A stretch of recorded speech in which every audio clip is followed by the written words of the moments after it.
ce știm noi din vremuri strămoșești, cuvânt de dor și luptă, de doine și povești. Dar dacă astăzi pacea e lege și scut, e pentru că pe lume partidul s-a născut.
Le-am moștenit în grai, doar bănuiam ce înseamnă, ce tâlcuri au sub strai.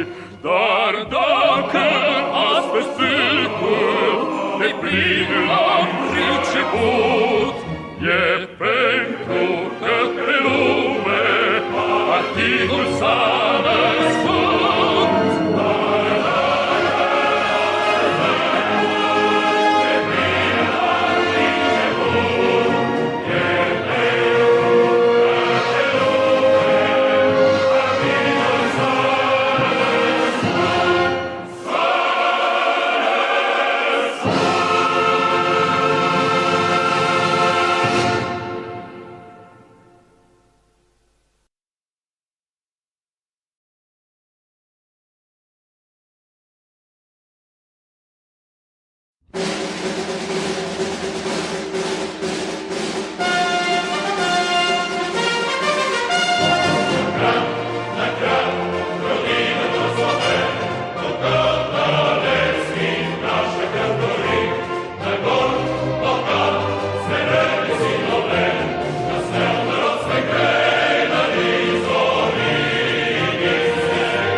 новостях в жизни важен первый шаг. Слышишь, реют над страною ветры яростных атак. И вновь продолжает собой, и сердцу тревожно в груди. И Ленин такой молодой, и юный октябрь впереди. И Ленин такой молодой, и юный октябрь впереди. Весть летит во все концы, вы поверьте нам, отцы. Будут новые победы, станут новые бойцы.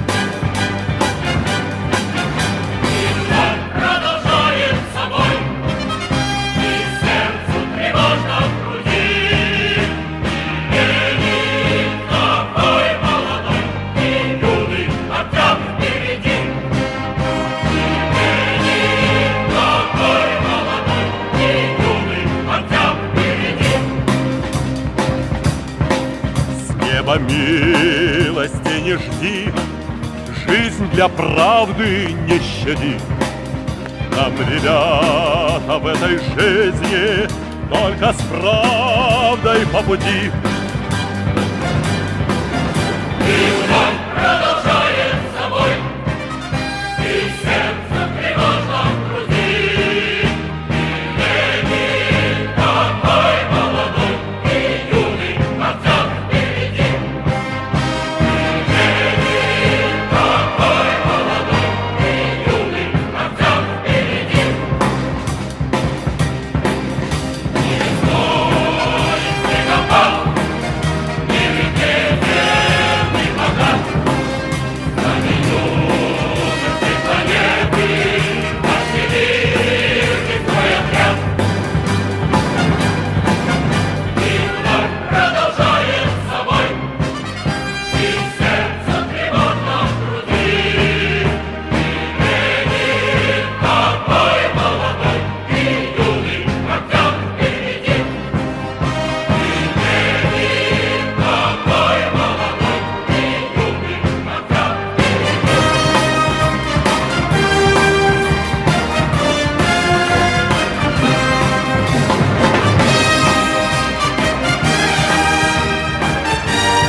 Hello everybody and welcome along. It's the 15th of August 2026 and here we are with a live stream covering the bizarre events around the apparent and alleged Iranian attempt to assassinate a certain President Donald J. Trump.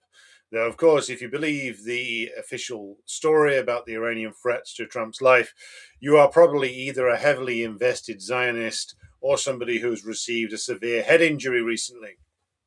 So today we're going to be looking at that and what the real story is. Also going to be bringing in some information or misinformation from the notorious con man and intellectual fraudster Boris, let's give him his full name, Alexander Boris de Pfeffel Johnson, former Prime Minister of Britain, alleged classicist, though in reality just Western supremacist and fantasist. And going to be picking up on your questions in the comments as well. Before we go any further, I ask everybody to like, share, and subscribe. We are currently live on YouTube, Twitch, Rumble, X, and Substack. So be sure to follow along with any and all of those. So, first of all, we'll greet those in the chat thus far. We have so far Jerry down there in Hampshire. We have Akhmadovich Naz over there in Moscow. We have Alm4655. We have Marius in the Great Lakes area, I believe, of the United States. We have Walter Stolzing. We have Barney Boomer joining us from the burning Okanagan Valley in Canada. I hear there's wildfires everywhere. There were some in Scotland, but I think they got rained off, as is the custom here. We have Randy Terpstra. We have Jasmine. We have Ramon Rosa from Lowell, Massachusetts. We have N. Kensington from rural Thailand. We have Thomas Wolfe from Oklahoma. We have Speedy Bozo from Tenby in Wales. We have Dingo Ate My Baby on Rumble. We have Calito Brigante from Stirling, another resident of the fine nation of Scotland, tuning in. We have Spiral Alice from the west of Ireland. Peep Show from London. We have SESD, we have VT from Philadelphia, we have Rodding Henry from Chicago, we have SW Haster from Soulless Soul. We also have Alex from Brazil, Richard and Luca coming to us asking, what do I make of the agreement between Turkey, Pakistan and Saudi Arabia? All compradors together is what I make of that, but more on that later. Now, let's get into the issue at hand, which is the Trump Taco Express, where Trump lives up to one of his, nicknames, shall we say, and literally tacos out of Ankara. Now, this relates back to an event that allegedly took place, or was said to take place, on the 8th of July this year. It's over a month ago now, at Esenboga Airport in Ankara, where allegedly the most powerful man in the world was loaded into a catering truck. Sight to see. Now, this, of course, isn't a metaphor. Here, hydraulic catering lift, the kind that raises meals up to the galley door of a plane, was used to evacuate the President of the United States from the plane, not in the other sense of that term. So Trump climbed the steps in one side of Air Force One, then out of sight on the far side of the fuselage. He stepped into a box built for food trolleys, was lowered back to the tarmac, and was driven across the airfield to a smaller military jet. Air Force One, the flying presidential throne room, flew on the designated route home without him. On board were Marco Rubio, the apparently disposable Secretary of State, Scott Bessent, the very disposable Treasury Secretary, and the entire traveling press corps, who are, of course, eminently disposable.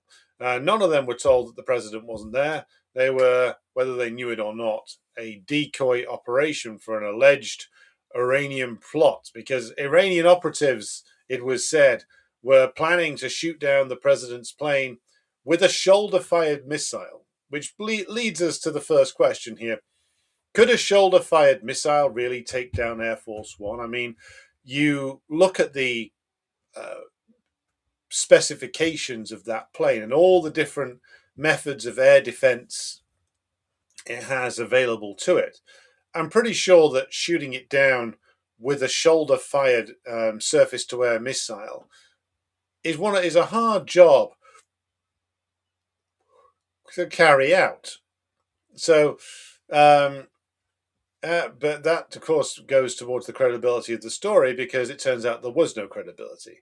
Because by the time the story had done the rounds, it emerged that almost nobody, apparently, in the American intelligence chain actually believed it, and including, by their own account in this, the CIA analysts who actually assessed it.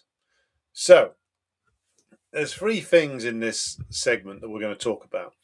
First, the theoretical side, because what happened on the tarmac in Ankara was actually described with eerie precision 174 years ago by Karl Marx in a pamphlet about a different kind of Bonapartism. Second, the record, what actually happened in Ankara, who claimed what, and who never believed a word of it. And third, the question that matters, if a president can say no to his own bodyguards, and what exactly does this make the office worth? And where does that leave everyone who hopes the war with Iran can be ended by a deal? Let's deal with the theory first. Let's begin with one of the most, at least, quoted lines from Marx ever, from the 18th Brumaire of Louis Bonaparte in 1852, which reads as follows. Men make their own history, but they do not make it as they please. They do not make it under self-selected circumstances, but under circumstances existing already, given and transmitted from the past. Now, that line is usually quoted as a thought about individuals, but if you read the whole book, then you find that Marx's real subject is not Bonaparte the man, but the machine. Louis Bonaparte, who was initially elected as president of France in December of 1848, carried out his coup d'etat in December of 1851 and made himself emperor slightly later on. The first modern Bonapartist was, according to Marx's rather accurate summary of him, a mediocrity, an adventurer, and a man who had far higher of opinions of himself than he should have been entitled to. Sitting at the head of an enormous state apparatus that effectively ran itself. 4 years earlier, in the Communist Manifesto, Marx and Engels had already written the job description for a leader, which is about the modern state. The executive of the modern state, said Marx and Engels in the manifesto, is but a committee for managing the common affairs of the whole bourgeoisie. Now, if you think about that, what implies for the American president, the president doesn't own the executive. He chairs it on a fixed term basis. And committees have secretariats, standing orders committees, institutional memories, institutional interests. The chairman rotates. The machine is permanent. In the final chapter of the 18th Brumaire, Marx describes the state machine in full, and it's worth quoting his words here. Quote reads as follows. The executive power, with its enormous bureaucratic and military organization, with its wide-ranging, ingenious state machinery, with a host of officials numbering 500,000, besides an army of another 500,000, this terrifying parasitic body which enmeshes the body of French society and chokes all its pores. 500,000 officials and 500,000 soldiers is in the France of 1851. The American federal machine today employs millions with a war budget in the region of $1 trillion a year, and a security and secret police apparatus, including the Secret Service, that no elected official controls in any meaningful sense. And then Marx lands the sentence that should be carved over the door of every presidential administration. All revolutions perfected this machine instead of breaking it.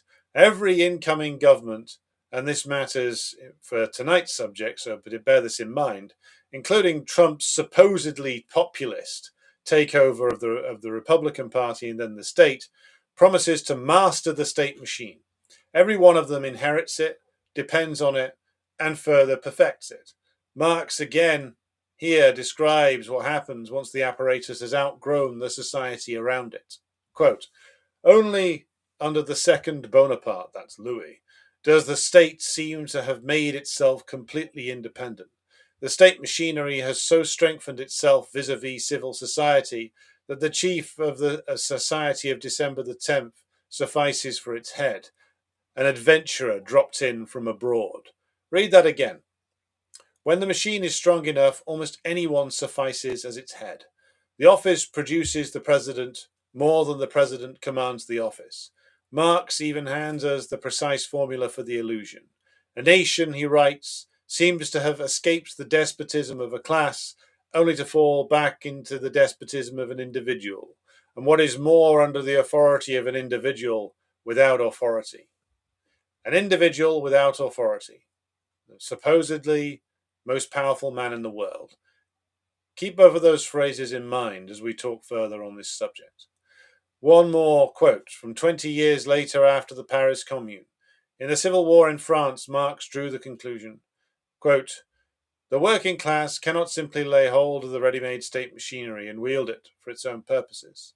You cannot capture this machine and steer it somewhere new. It must be broken and replaced, or it steers you." And in the same address, Marx writes a line made for this program, or could have been.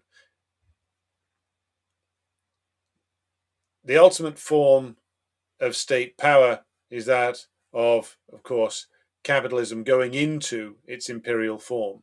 The machinery of class rule is the most finished and the most parasitic. Now, within Marxism, there are two broad accounts of how this works. The instrumentalist account associated with Ralph Miliband, who saw the state as an instrument, so follow the hands of those who wield the instrument. Who hands what to whom? Which faction of capital, which allied service passes which dossier? And contrary to that, but intertwined with that, is the structuralist account associated with the Greek theorist Nikos Poulantzas. The state is a structure. It compels behavior whoever is nominally steering it, and the office holder's intentions are close to irrelevant. What happened in Ankara last month is both of these at once. That is exactly why it deserves its own segment on this show. A faction supplied the poison, the machine made sure it was swallowed. Now let's look back here. Since the 28th of February this year, the United States and its Israeli satellite state have been at war with Iran, non-stop pretty much. Operation Epic Fury, following Operation Midnight Hammer last year, authorized strikes that killed Ayatollah Khamenei, the supreme leader of Iran, and dozens of senior officials. There was a ceasefire in April, then on the 14th of June, a memorandum of understanding, alleged understanding, and a 60-day framework was imposed to end the war, reopen the Strait of Hormuz, etc. Israel, of course, was not a party to it, and the Israeli ruling clique rejected it. This, of course, included terms on Lebanon, which the Israeli ruling clique were never going to accept. On the 7th of July, we had the NATO summit in Ankara, where Trump told Erdogan that the war had ended. Trump talked up the negotiations, and he signaled that he'd lift the sanctions imposed on Turkey over its purchase of Russian S-400 missiles and sell Ankara F-35s. Every one of those things, of course, would not have pleased the clique that runs Tel Aviv and their American backers. That same day, after Iran struck 3 commercial vessels, the United States hits 80 targets inside Iran. The diplomacy and the war running side by side, and somebody wanted only one of these to survive. On the 8th of July, at around 2 o'clock in the afternoon, American officials told their Turkish counterparts that they had received an Israeli intelligence report. An Iranian covert unit may be attempting to hit the president's aircraft with shoulder-fired missiles within a kilometre of the airbase, an area, it is worth noting, with civilian buildings 500 metres from the runway. The Turks suggested surging extra units to the airport, and the Secret Service redesigned the departure of the president. Now here's the redesign. Trump boards the Air Force One publicly. On the far side of the aircraft, he steps into the catering truck and is driven to a C-32 military jet. The Secretary of War boards separately. The Air Force One plane then flies the entire route as a decoy. At RAF Middenhall in Suffolk, England, Trump is quietly transferred back in front of the cameras and boards the Qatari-supplied 747 for Washington. His explanation on the Truth Social was that he'd been flying on the old plane for old time's sake. And the public track the same day, Trump declares the ceasefire is so over. Iran's leaders are, in his words, scum. Well, takes one to know one, Donald.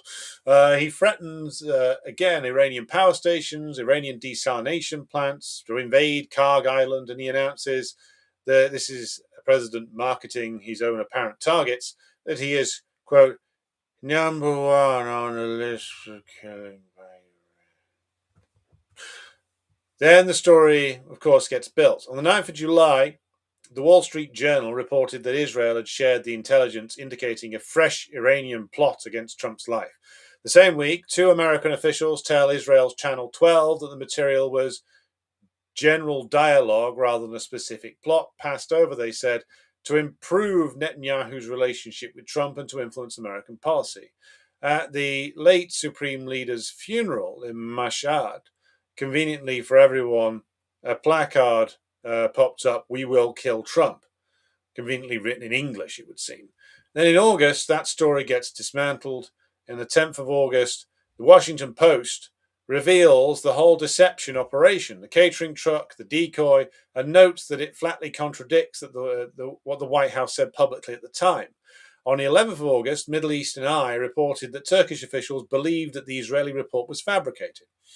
A ruse in their reading with a double purpose: to attempt to wreck the US-Iran deal at the very moment it might have possibly been sealed, and to attempt to poison the relationship between Trump and Erdogan.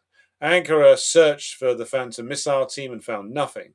One senior Turkish government official noted, quote, "It was very clear to us that there was no way this report was true." That same evening, at an event in Ohio, Trump confirms the switch himself. "They wanted me to go on a different flight," he said.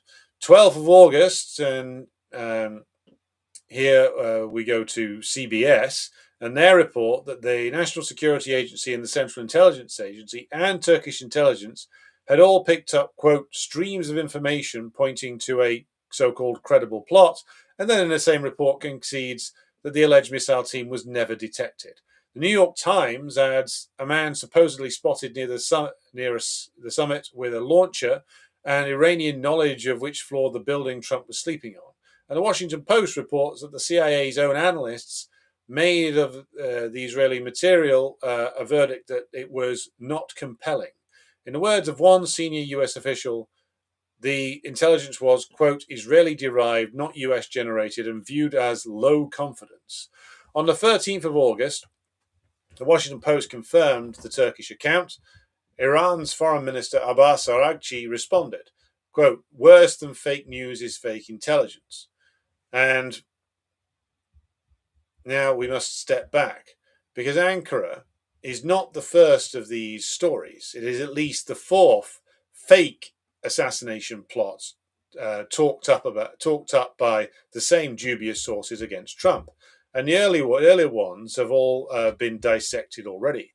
In 2022, there was a case involving an Iranian national who was said to be planning to assassinate Trump, but he was talking to an FBI confidential informant.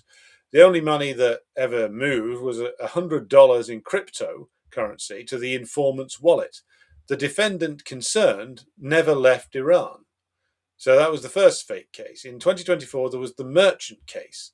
A Pakistani man pays $5,000 to two men in a parked car in Manhattan.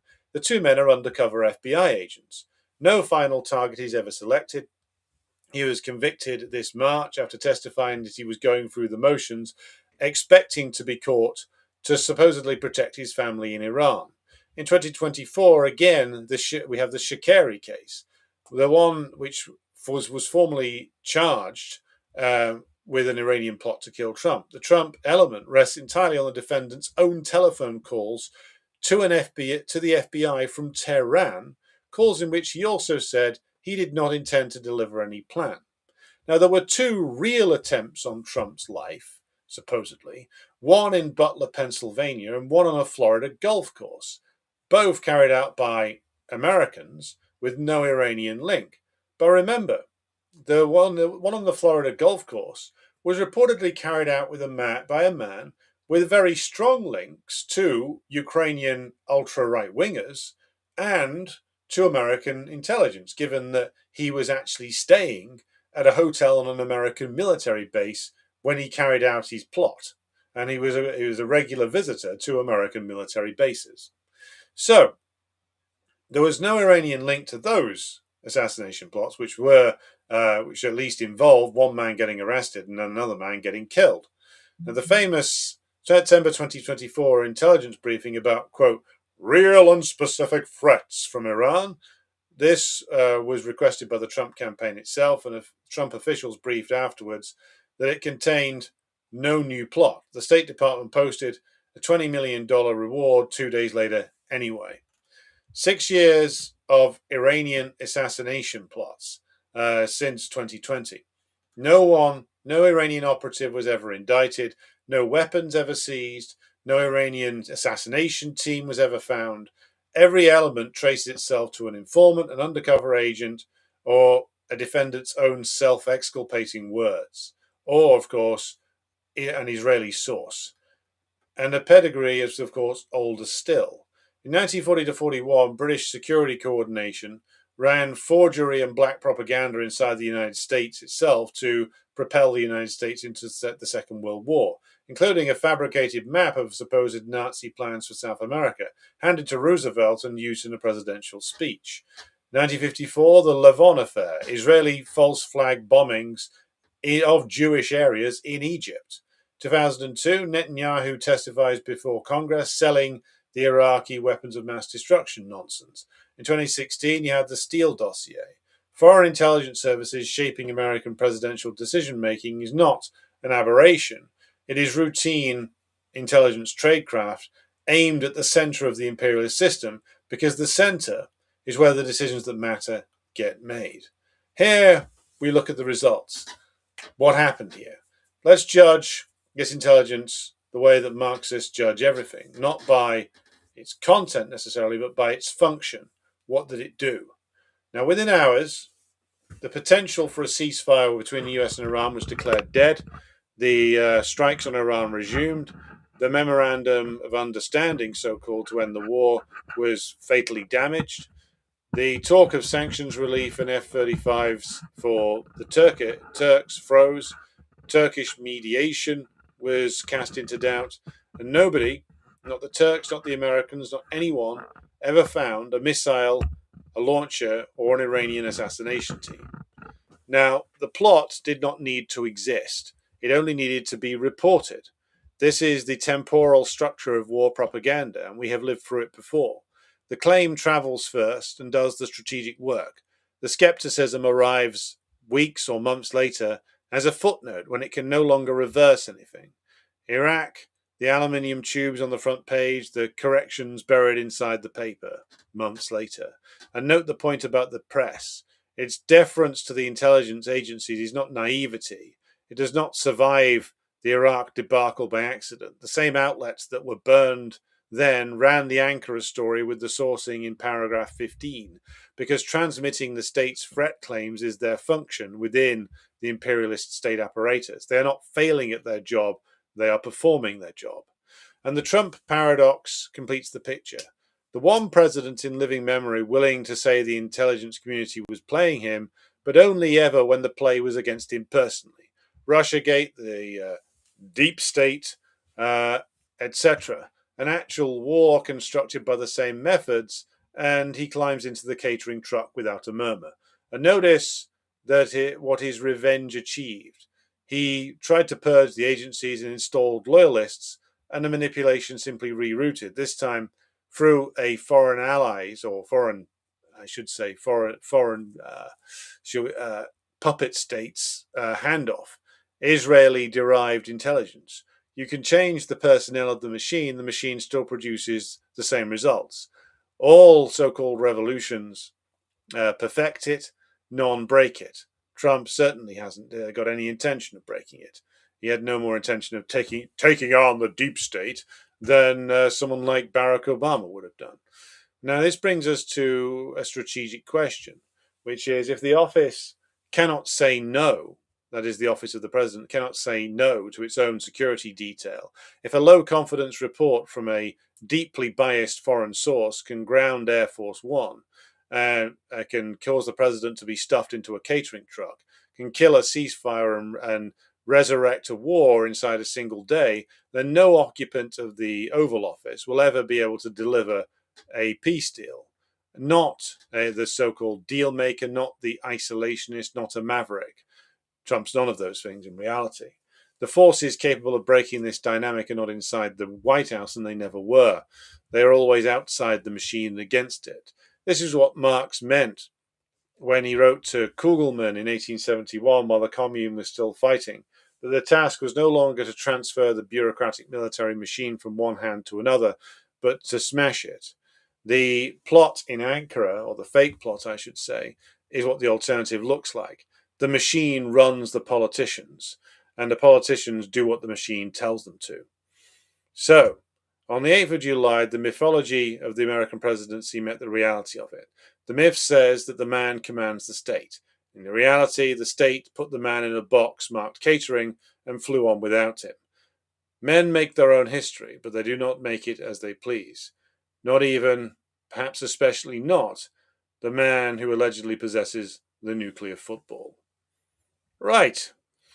That brings us to the end of that particular segment. So I'm now going to pause for questions from the crowd, and I will take some of those before we close out the hour. So somebody asked earlier on what I thought of the Turkey, Pakistan, Saudi Arabia arrangement or treaty. I think it's a case of the comprador regimes all standing together. The Saudis do not have a military worthy of the name. As you can see, every time they try and invade another area of Yemen that the Ansar Allah control, they get soundly beaten. The agreement, Pakistan and Turkey, both comprador regimes in reality. Now, that raises a rather interesting question with regard to Israel, because the Israelis and the Turkish regime collaborate a lot, but it's also true that they don't entirely trust each other. The Israelis don't trust Erdogan fully. The Turkish regime doesn't really trust the Zionists. So that raises some interesting questions. But the signing of this agreement, to me, says more about the US pushing for mutual defense treaties between its various comprador regimes, believing that the US probably believed that such a move could intimidate the Iranians. In reality, nothing of the sort will happen. Because none of Saudi, Turkey, and Pakistan really has an interest in going to war with Iran. Signing a treaty, yes. Doing anything else, no. Good evening, or should I say good afternoon, to Jawad and Dorset. Hello to You Are Free to Do As We Tell You. Hello to SW Haster. Hello to Camden Cobain. Ezemboga says Walter means serene bull in Turkish, by the way. Apparently, nickname of a general in Tamerlane's army. Interesting. Hello to Victor. Hello to Nozenzi. Hello to Bruce Albert, who's off to Moscow on Tuesday. Well, enjoy your trip. Happy birthday to Fidel Castro, who would have turned 100 this week. Hello to Dave in Dartmouth, Nova Scotia. Angry Prole, you sent an article or two to me this week. Right, okay, I will have to go back to that then. SWH said, clearly, parallel deep state, he's running things, and the POTUS is just a puppet selling a narrative. Well, the President of the United States has been essentially just a functionary, just a placeman, probably since the days of Nixon. I think Nixon was the last one to actually try and run the presidency as his own man.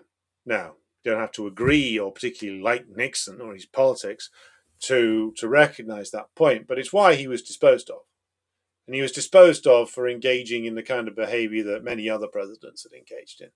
Now, in deference to Nixon's lifelong career as an anti-communist, they didn't kill him. But they did kill another man who tried to essentially run the presidency, and that was, of course, Kennedy.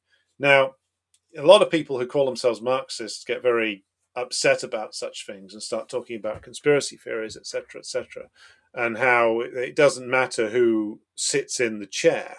Now, that is not my position. Now, the way that I see it is that the office of the president is potentially very powerful. If somebody was to get hold of it who had an agenda that was strongly supported by the American masses, and who was politically astute enough to understand what the machine was and how it worked, and understand the machine would try to play him, then that would be a real and coherent threat to certain interests in the American state machine. I'm not saying Kennedy was that, but he did interrupt several important things that the imperial machine was getting up to, and wanted to govern in his own way. And for the fascistic military clique that dominates a lot of military and security policy in the United States and has done since World War II, that was too much. And given the tensions and the intensity of the Cold War at the time, that clique had a lot of power. And they had a lot of power to take very aggressive action, which was, of course, an assassination. It wasn't the only assassination in the 60s, of course. You had Malcolm X, Martin Luther King, and of course Robert Kennedy, Kennedy's brother, just to be on the safe side, it would seem. Now the point is that certainly since the days of Nixon, nobody's really attempted to run the American state in a serious way. Certainly not Gerald Ford, not Jimmy Carter, not Ronald Reagan. Arguably H.W. Bush tried on certain occasions but didn't really succeed. Clinton, no intention of actually running things. George W. Bush, again, ditto. Obama, ditto. Trump had the delusion briefly that he was going to do something that fell into line very quickly. Biden, incapable of doing anything. So you can see the pattern of behavior there. The office is potentially important, which is why the office has to be nullified by essentially having a machine that completely controls it.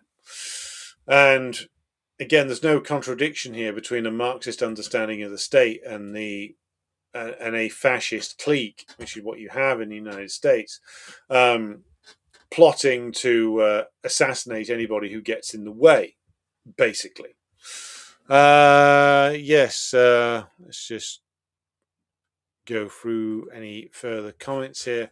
And just on the POTUS as puppet narrative, which is the reality, it's also very easy to manipulate a man who's told constantly that he's under threat. It takes a person of extreme intelligence and moral and political courage to turn around to your own intelligence agencies and say, well, not only do you think you're wrong, but I also think you people are full of shit. Trump's not the man to do that by any stretch of the imagination. So, just to add a couple of things here,